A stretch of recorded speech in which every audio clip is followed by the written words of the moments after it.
Bonsoir à tous, la famille olympique de Marseille, c'est Francky Foot. J'espère que vous allez bien. On se retrouve ce soir pour un petit JT Actu OM. Tranquillement, on va parler de l'actualité du club, du mercato. On va soutenir encore une fois Medji Benatia. Et voilà la famille, installez-vous, supporters marseillais, supportrices marseillaises. N'hésitez pas à réagir en commentaire, à vous abonner aussi à la chaîne YouTube Francky Foot Débrief. C'est gratuit, ça apporte énormément de soutien. Merci beaucoup la famille OM. Allez, on démarre. Lyon qui s'est fait éliminer de cette Coupe de France face à Bourgoin, une Nationale 3. On a une déclaration du jeune, du gardien de cette équipe qui te dit moi je suis étudiant et demain matin je me lève pour aller à l'école. Voilà, c'est impressionnant. C'est la magie de cette Coupe de France. Bon, nous on est mal placés pour parler. Combien de fois on s'est fait sortir par des petites équipes. Mais voilà, c'est la magie de cette compétition. Et ça m'a un petit peu consolé malgré tout, tu vois. Nous ça va, on se fait sortir contre Lille, on fait nul, on perd au péno. Mais franchement, j'ai des regrets les gars. J'ai des regrets pour cette Coupe de France cette saison. On a Paris qui a galéré aussi, qui a gagné 4-2 contre un petit club.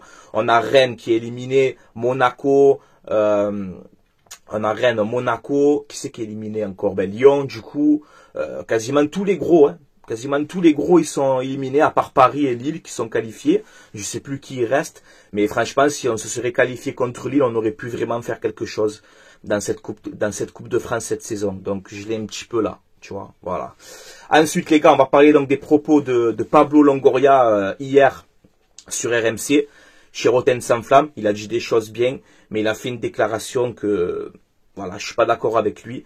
Après voilà, il a dit des bonnes choses aussi. Donc il parle sur le rouge de Medji Benatia contre Lille, un rouge scandaleux encore une fois. On en a parlé déjà, on va pas revenir dessus. Mais il a dit, Longoria, il te dit, je ne vais pas me victimiser à dire tout le temps qu'on est contre l'OM, mais je veux plus de cohérence vis-à-vis de tout le monde. On se sent visé à chaque fois, un sentiment d'injustice. Quand on attaque un membre de ma famille, je le défends. Donc il parle de Medji Benatia. Donc ça c'est bien, il a vraiment soutenu son directeur sportif, c'est la moindre des choses. Ensuite il te dit, il y a un narratif autour de Medji en ce moment que je n'aime pas et que je tiens à condamner. Donc c'est vrai, en ce moment, Medji Benatia, c'est compliqué. Chaque fois qu'il parle, qu'il dit quelque chose, on veut le sanctionner tout le temps. Donc c'est une honte, encore une fois. C'est scandaleux, tu vois. Après, il y a quelque chose que j'ai pas aimé de Pablo Longoria hier. Bon, après voilà, il a parlé de l'arbitrage, il a soutenu Benatia, etc. Ça c'est nickel. Mais par contre, on lui pose la question sur le championnat, sur le Paris Saint-Germain. Alors c'est vrai que John Textor, je suis pas fan du tout du propriétaire de Lyon, mais il a dit des vérités, John Textor. Voilà, il en a marre que le championnat, c'est le Paris Saint-Germain qui domine tout, qui a le monopole quasiment, que ce soit au sein de la DNCG, de la Ligue, de la Brune, de ce que tu veux. C'est vrai, aujourd'hui, le foot français, la Ligue 1, font en sorte que c'est le Paris Saint-Germain qui gagne, et il faut que ce soit le Paris Saint-Germain qui gagne. Voilà, ça c'est une réalité. C'est pas pour faire un clash et tout, je dis simplement la vérité, ma pensée. Il y a beaucoup de personnes qui critiquent Bernard Tapie, mais quand la vérité va sortir sur ce qui se passe entre la LFP, entre le Qatar, entre tout ça, quand ça va sortir vraiment, je serai moi aussi là pour dénoncer les choses. Voilà, c'est tout ce que j'ai à dire. On lui pose cette question à Longoria, on lui dit, ouais, si la Ligue 1, est-ce que la Ligue 1 est dépendante du Paris Saint-Germain? Tu vois? Et Longoria, il te dit non. Longoria, il te dit non, la situation est telle qu'elle est. Voilà, donc non, ça je suis pas d'accord avec toi. Pablo Longoria, tu aurais pu passer un petit coup de gueule. On sait que les droits télé aussi, par rapport au CVC là, rappelez-vous le CVC, quand l'OM a touché 90 millions d'euros sur plusieurs saisons, je sais pas quoi, pareil, ça a mal été réparti, tu vois, pour les clubs de Ligue 1. Aujourd'hui, on a la Ligue 1, on a le foot français qui est en galère financièrement, en termes de droits télé, en termes de ce que tu veux, c'est la galère. C'est pas forcément que la faute du Paris Saint-Germain, ok, il n'y a pas de souci, mais moi, quand tu me dis, ouais, le championnat, quand Longoria te dit la Ligue 1, il n'est pas dépendant du Paris Saint-Germain, non, ça, Pablo, par contre, je suis pas d'accord avec toi. Voilà, on le sait très bien qu'à la LFP, on le sait très bien que Monsieur Labrune fait en sorte que ce soit le Paris Saint-Germain qui gagne tout. En France, il faut que ce soit le Paris Saint-Germain qui gagne tout. C'est la réalité, c'est triste, mais c'est comme ça. Voilà. Alors après, nous, supporters marseillais, on doit gagner des titres. La Coupe de France, ça fait plus de 30 ans qu'on n'a pas gagné la Coupe de France. C'est une honte. Oui, c'est une honte de pas gagner la Coupe de France. Ça fait, je crois, 36 ans qu'on n'a pas gagné la Coupe de France depuis 89. Donc ça, c'est pas la faute au Paris Saint-Germain. Tu vois, c'est vrai, c'est la réalité. Mais aujourd'hui, oui, on le sait très bien, Nasser, Labrune, Beansport, ils sont tous comme ça. Ils sont tous de mèche. Et c'est la réalité. Et de toute façon, un jour, on va savoir la vérité. Regardez ce tweet de Daniel Riolo.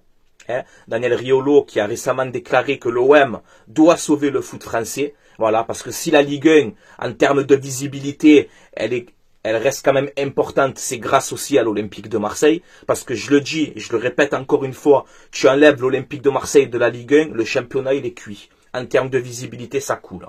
Et c'est la réalité, et tu peux me dire ce que tu veux, ouais, tu gagnes rien, tu fais rien, tout ce qu'on gagne rien, mais ça parle de l'OM. Parce que l'OM est un grand club français, et l'OM est important pour ce championnat de France. Donc Riolo, il a raison. Il faut que Marseille sauve ce foot français qui est en train de chuter, hein, et ça fait peur pour l'avenir de ce championnat. Et Riolo, hier, il te fait un tweet, il te dit, il faut que il est chaud son tweet, hein. Franchement, ça m'a contrarié, hein. Ça m'a mis mal, tu vois. Il te dit, il faut que les supporters de l'OM le sachent, leur club est couché face au Qatar. C'est chaud, hein. C'est chaud ce qu'il dit Riolo, hein. Mais voilà, est-ce qu'il a raison, est-ce qu'il a tort? J'espère qu'il a tort en tant que supporter marseillais. Mais voilà, je voulais vous le faire partager quand même. Après, c'est pas parce que c'est Riolo qu'il a raison, les gars. Tu vois, mais c'est vrai que ça m'a fait gamberger. Bref, allez, on va passer. Donc, on a Olivier Létang, le président de Lille, qui te dit aussi que Mehdi Benatia ne méritait pas le carton rouge. Donc voilà, on a même le président de Lille qui confirme. Donc ça, c'est bien. Par contre, Olivier Létang, après, il a clashé un peu Longoria, je crois. Donc c'était pas très classe de ta part aussi, Olivier Létang. Mais là, je tiens à te féliciter parce que même Létang, il le dit, Benassia ne mérite pas carton rouge. Mehdi Benatia a rien fait de mal. Il est descendu, ça a chauffé un peu avec De Zerbi, avec tout le monde, avec des mecs de Lille. Mehdi Benatia, il est descendu, il a séparé, il s'est pris un carton rouge. Il a menacé personne, il a insulté personne, il a fait de mal à Degen. Donc c'est une honte, c'est un scandale. Ensuite, commission de discipline jeudi prochain, il me semble. Jeudi prochain, donc Mehdi Benatia et Olivier Létang, les deux vont être en commission de discipline. Et là, il faut que Mehdi Benatia ne soit pas sanctionné. Parce qu'il n'a rien fait de mal. Voilà. Par contre, je te l'ai dit, quand c'est d'autres présidents de Ligue 1 qui descendent dans les couloirs, qui descendent au bord du terrain, qui insultent, qui parlent mal, comme par hasard, il n'y a pas de sanction. Je pense notamment à Campos, du Paris Saint-Germain. Là, il n'y a rien du tout. Voilà. Essayez de comprendre ma vision des choses. C'est pas pour faire des clashs, hein. Je dis strictement la vérité. Des fois, elle est dure à entendre, ça fait mal, mais c'est la réalité, c'est comme ça, les gars. C'est la réalité.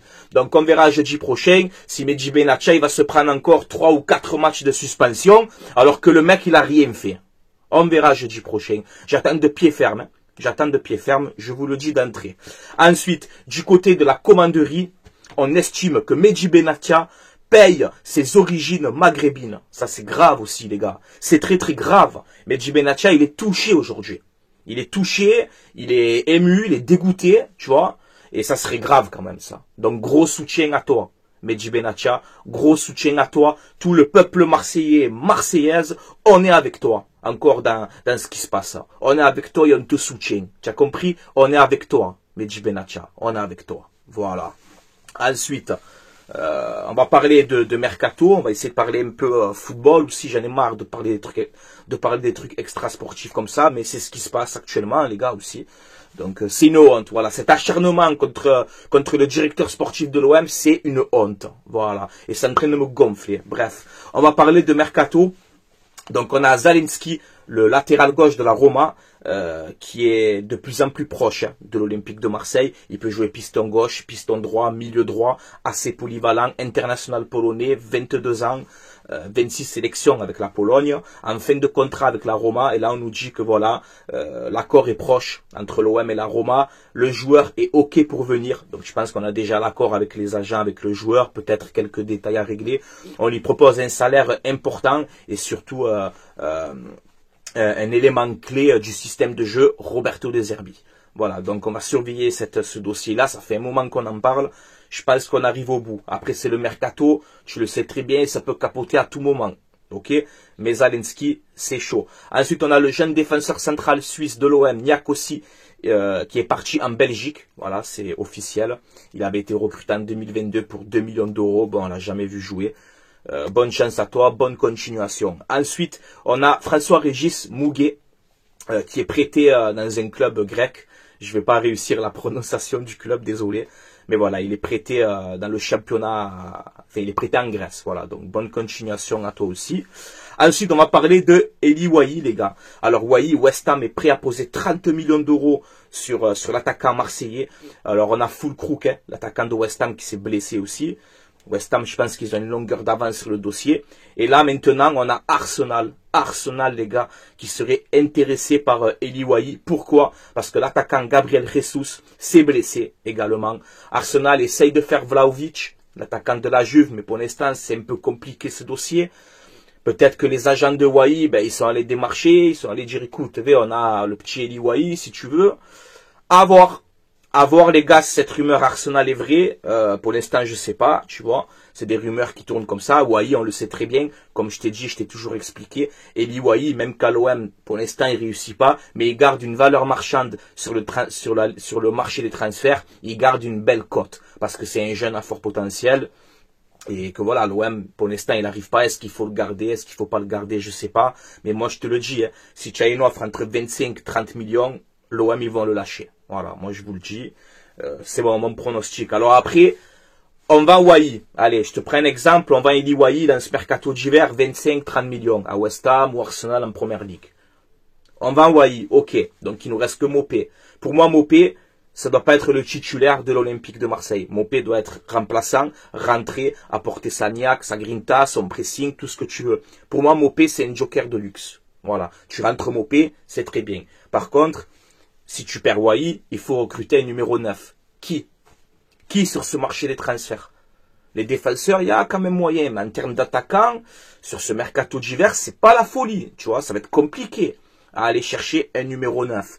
Ça parlait de Guessant. Franchement, hein, même qui fait une bonne saison, vendre Eli Wahi pour prendre Guessant de Nice, même que j'adore ce profil, j'aime beaucoup. C'est un très très bon joueur. Il fait un très bon championnat pour l'instant avec Nice. 8 buts, 4 passes décisives, grand, rapide, puissant, bon de la tête, pas de problème. Mais vendre Wahi pour Guessant, non. Là, il faut prendre un numéro 9, titulaire pour ce fameux projet de 3 ans avec De Zerbi. Il faut prendre un 9 et plus bouger. Et lui faire confiance. On va pas changer d'attaquant tous les 5 minutes, quoi. Ça va 5 minutes. Tu vois ce que je veux te dire? Ou j'ai un peu bugué avec les 5 minutes, là. Mais tu as compris ce que je veux te dire. Là, si tu vas en Wahi, tu prends un 9 que tu vas garder pour la saison prochaine. Si tu es qualifié en Ligue des Champions, etc. Il te faut un 9 que tu comptes avec lui vraiment sur l'avenir. Tu vois? Et moi, je vais vous proposer 2 joueurs dans cette vidéo. Alors, c'est cher. C'est cher, mais on va vendre Wahi peut-être 25-30 millions. Donc, on peut se permettre d'acheter un 9 à 30-35 peut-être. On ne sait pas. Hein. Je le sais très bien hein, que si tu fais un contrat de 4 ans à ton futur attaquant, ben, tu peux le payer sur plusieurs années, etc. Vous savez comme ça marche. Je ne vais pas vous l'apprendre. Donc, il y a un profil qui me plaît. Je l'avais déjà proposé parce qu'il m'avait fait bonne impression au Vélodrome quand on avait joué contre l'Ajax. C'est Brobé, voilà l'attaquant Brobé de l'Ajax, 22 ans, jeune, rapide, puissant. Je l'avais trouvé très très bon contre nous en Europa League, donc Brobé de l'Ajax, ça peut être un excellent coup. Et après, je vais proposer un joueur parce qu'il y a beaucoup de monde. Donc force à vous, hein, la Team OM, en commentaire, même sur Snap et tout. Il y a beaucoup de personnes qui me disent Francky, propose-le, s'il te plaît, dans tes vidéos, propose-le. C'est ce que je vais faire aujourd'hui. C'est Santiago Jiménez. Voilà, Santiago Jiménez, l'attaquant mexicain de Feyenoord, du Feyenoord Rotterdam. Il est très intéressant. Il a 22 ans. Il fait 1m83, international mexicain. Il a la double nationalité italienne, je crois. Et il est né à Buenos Aires, en Argentine. Donc c'est un peu le flou, tu vois, mais c'est un taulier de sa sélection avec le Mexique. Là, pareil, il a fait 10 matchs, 7 buts. La saison dernière, c'est plus de 20 buts encore. Il a 22 ans, il est jeune. Il fait entre 30 et 35 millions d'euros sur Transfermarkt, là. Transfer Market. Donc c'est le prix. Voilà, c'est un joueur qui coûte cher, mais j'aime énormément son profil. Voilà. Et je pense que ça peut coller au système de jeu Roberto De Zerbi. Après, il y en a plein d'attaquants, les gars, il y en a plein. Mais bon, voilà, moi je propose ces deux joueurs, Brobé de l'Ajax et Santiago Jiménez. J'aime énormément l'attaquant de Feyenoord. Voilà les gars, on a fait un petit peu le tour pour ce petit JT. On se donne rendez-vous demain. Je pense demain soir pour un JT Actu OM. S'il y a de l'actu mercato, restez à l'affût, ça va bouger.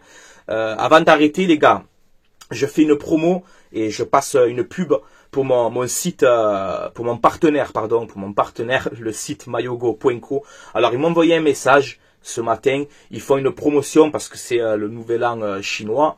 Donc c'est une promotion du 17 janvier au 7 février. Pour chaque commande que vous allez passer sur le site, vous allez recevoir un cadeau. Voilà, vous commandez un maillot, vous recevez un cadeau. Voilà, donc ça c'est bien. Et ils font aussi 4 maillots. Vous pouvez avoir jusqu'à 4 maillots gratuits. Donc je vous laisse mettre pause sur la vidéo et regarder bien les détails. Tout est indiqué les gars. Donc n'hésitez pas à appuyer pause sur la vidéo, à lire entièrement la promotion. Mais voilà, ça vaut le coup. Donc profitez-en. Ce ne sont pas des vrais, ce sont des répliques. Mais la qualité elle est là. Il n'y a pas de problème. Livraison entre 20 et 25 jours. Des fois ça met 15 jours. Ça dépend le temps de livraison. Excusez-moi, je m'étouffe un peu. Donc voilà, n'hésitez pas. Et si vous commandez, utilisez le code promo Francky, F-R-A-N-C-K-I. Et vous aurez moins 15% de réduction sur votre commande. Donc voilà, ça vaut le coup. C'est sécurisé, il n'y a pas de problème. Vous pouvez contacter les vendeurs aussi du site. Quand vous allez sur le site mayogo.co, vous avez le téléphone vert. Vous cliquez dessus, vous allez avoir accès à WhatsApp et vous pouvez parler avec eux, avec les vendeurs, etc. Voilà, tout est indiqué dans la description de cette vidéo. Voilà, je vous laisse là, portez-vous bien, allez l'OM, à la vie à la mort, comme d'habitude. On se retrouve demain pour un petit JT. Et encore une fois, force à toi, Mehdi Benatia, on est avec toi. Les Marseillais, les Marseillaises, on est avec toi et on te soutient. Ciao, ciao tout le monde, portez-vous bien. Force et honneur aux Marseillais, aux Marseillaises et à l'Olympique de Marseille. Dans la victoire comme dans la défaite, on soutient notre club. C'est comme ça les gars, ça change pas.